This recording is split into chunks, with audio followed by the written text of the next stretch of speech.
রাত ৯টা। রিমন মোবাইল নিয়ে ব্যস্ত, গেম খেলছে। পেছন থেকে দাদার কাঁপা গলা, রিমন, একটু পানি দিবি বাবা? রিমন বিরক্ত হয়ে বলল, দাদা, এখন না, গেম খেলতেছি। দাদা চুপ হয়ে গেল। কিছুক্ষণ পর আবার ধীরে বলল, বাবা, একটু বসবি আমার পাশে? রিমন রেগে গিয়ে বলল, আপনি অনেক বিরক্ত করেন, পরে আসতেছি। সেদিন রাতেই দাদা চুপচাপ ঘুমিয়ে গেল, আর কখনো জাগল না। পরের দিন ঘরে মানুষে ভরা, কান্নার শব্দ। রিমন দৌড়ে গিয়ে দাদার পাশে বসে কাঁদতে লাগল। দাদা, উঠো না, আমি পানি এনে দিচ্ছি, তুমি গল্প বলো। আমি আর কখনো রাগ করব না।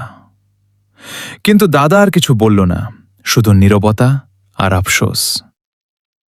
আমরা ভাবি সময় আছে, পরে ভালোবাসা দেখাবো, কিন্তু পরে কখনো আসে না।